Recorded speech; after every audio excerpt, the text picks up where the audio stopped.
2021년 5월 27일 목요일 신문사설 비평 시간입니다.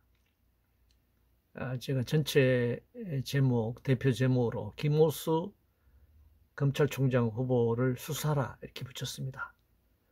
먼저 검찰 관련된 사설 보겠습니다. 조선일보는 청문회장 김오수 후보 보며 한국 검찰의 추락에 혀를 찬다.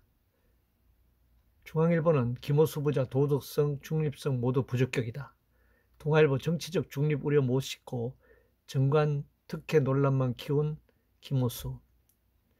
한국경제신문은 라임 사태 변호인이 검찰 수장 국민 눈높이에 맞겠나. 문화일보는 2조 사기 변호를 국민 애완 경험 둔갑시킨 혹세무민. 한겨레신문은 김오수 후보자 라임 옵티머스 수임 깊이 성찰해야 한다.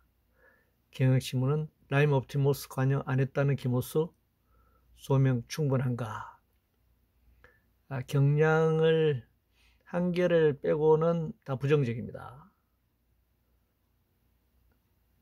검찰이 권력으로부터 독립되지 않은 한 이런 상황은 계속 반복될 것입니다.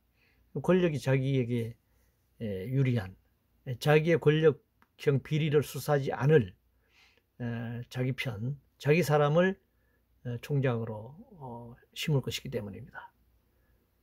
검찰총장 권력으로부터 독립되려면 직선으로 뽑아야 합니다. 권력으로부터 완전히 독립시켜야 합니다. 이날 투기자본감센터는 김오수 후보를 뇌물죄, 업무상 배임 횡령, 변호사법 위반, 위계에 의한 공무집행 방해죄로 대검찰청에 고발했습니다. 검찰총장 후보는 사퇴시켜야 합니다. 그리고 즉각 수사에 착수해야 합니다. 다음 구태정치입니다. 야당 경선에서 도진 구태정치와 보수정당 4월의 기록, 개파정치가 다시 살아난다 그러는데 개파가 없을 수가 없겠죠. 개파가 정말 내용이 있는가 하는 문제입니다. 그냥 패거리인가, 어떤 내용이 있는가. 그런데 그런 개파 정치에도 불구하고 그런 세력이 어떻게 존재하는가, 국민의 눈높이만큼 세력이 만들어진다고 생각합니다. 재난지원금 손실보상 소급 적용 결단 내려라, 이 야당들이 지금 얘기하고 있는데, 재난은 영세자영업자나 소상공인에게만 미치는 게 아니고 전 국민에게 그 영향이 미치고 있기 때문에 전 국민 재난지원금을 전제로 부분적으로 부문에 있어서 지원을 해야 한다 생각합니다. 백신에 이은 주사기 부족, 비상상황이 임하는 자세 맞나. 백신 접종 때 노마스크 초래할 혼란이 걱정된다. 백신 효과 제대로 알리는 게 최선의 인센티브다. 백신 인센티브 방역 회의로 이어지지 않게 보완책 마련해야 한다. 사실 작년에 K방역에 취해가지고 백신 접종 등 준비가 매우 늦었습니다.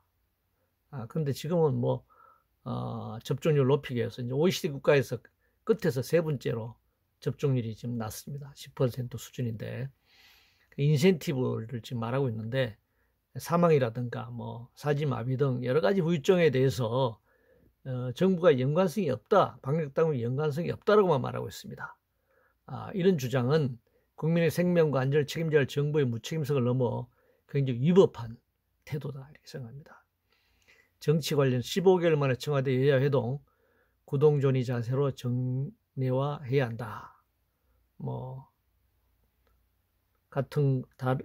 다른 점은 토론하고 또 입장의 차이가 확인하더라도 같은 점은 또 협력해서 풀어나가고 그렇게 정치를 해야 된다는 것이죠.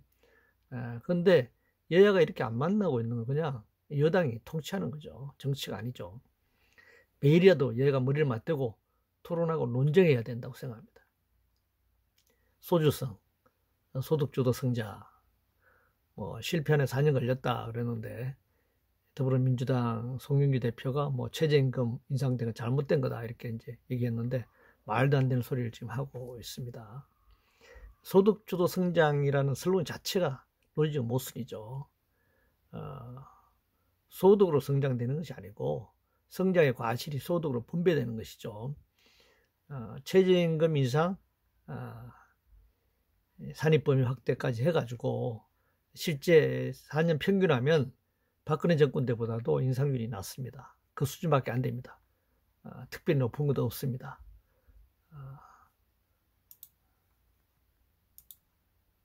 노동시간, 중소기업 주 52시간 애로 호소, 정부 청취 말고 해법 내놔야 한다. 도대체 법정 노동시간 주 40시간인데 이 50시간이 어디서 나왔는지 모르겠습니다.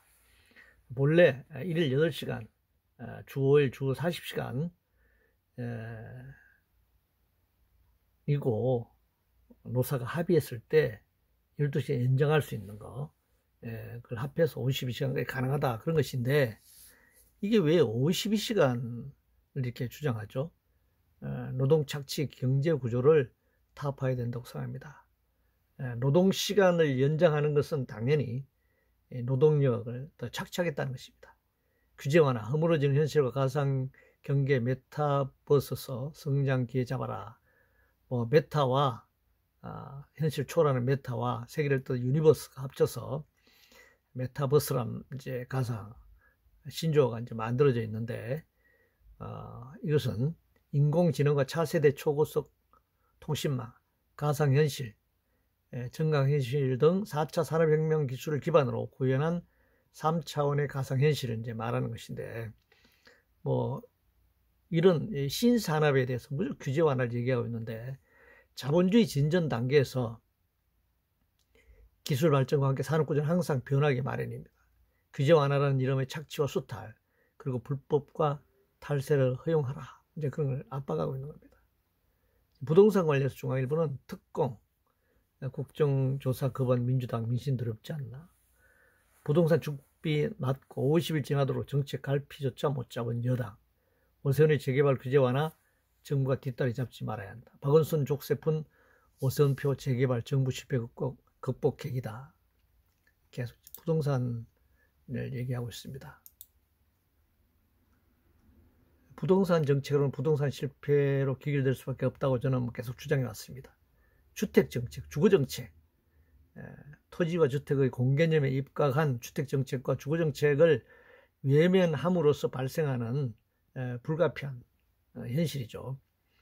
부동산 투기꾼들이 펼치는 부동산 정책은 투기정책이지 뭐 부동산 정책도 아니고 더더욱 주택과 주거정책은 될 수 없습니다. 시민단체, 박원순 서울시의 시민단체 복마전 빙산의 일각 드러나 정부가 할 수 없는 영역에 대해 NGO에 정부가 지원할 수 있습니다. 중앙정부든 지방정부든. 문제는 자기 편에만 지원하는 게 문제죠. 가능한 한 시민 개인에게 균등하게 나눠주는 게 최선입니다. 그래서 그 시민들이 자발적으로 이런 시민동을 하는 것, 그렇게 가야 합니다. 국군 포로 관련해서 조선일보는 이들의 마음속 족은 어디일까? 진실 화해를 위한 과거사위 정근식 위원장이 탈북해온 6.25 국군 포로와의 면담에서 거제도 수용소에 있던 중공군 포로의 피해에 관심이 많다 이런 취지를 말해가지고 지금 이쪽에서 난리가 난 상태입니다.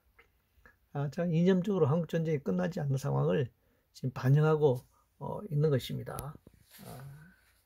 역사라고 하는 것은 한 상황에서 누가 일방적으로 해석될 수가 없고 과거와 현재의 대화라고 하는 그 역사의 이 본질적 성격으로 놓고 볼 때 계속적으로 재해석될 수밖에 없고 입장에 따라서 자기에게 안전이 습격 해석이 계속 반복될 수밖에 없습니다. 따라서 논쟁이 필요합니다. 토론과 논쟁과 그래서 성찰과 이런 것들이 필요하다고 생각합니다.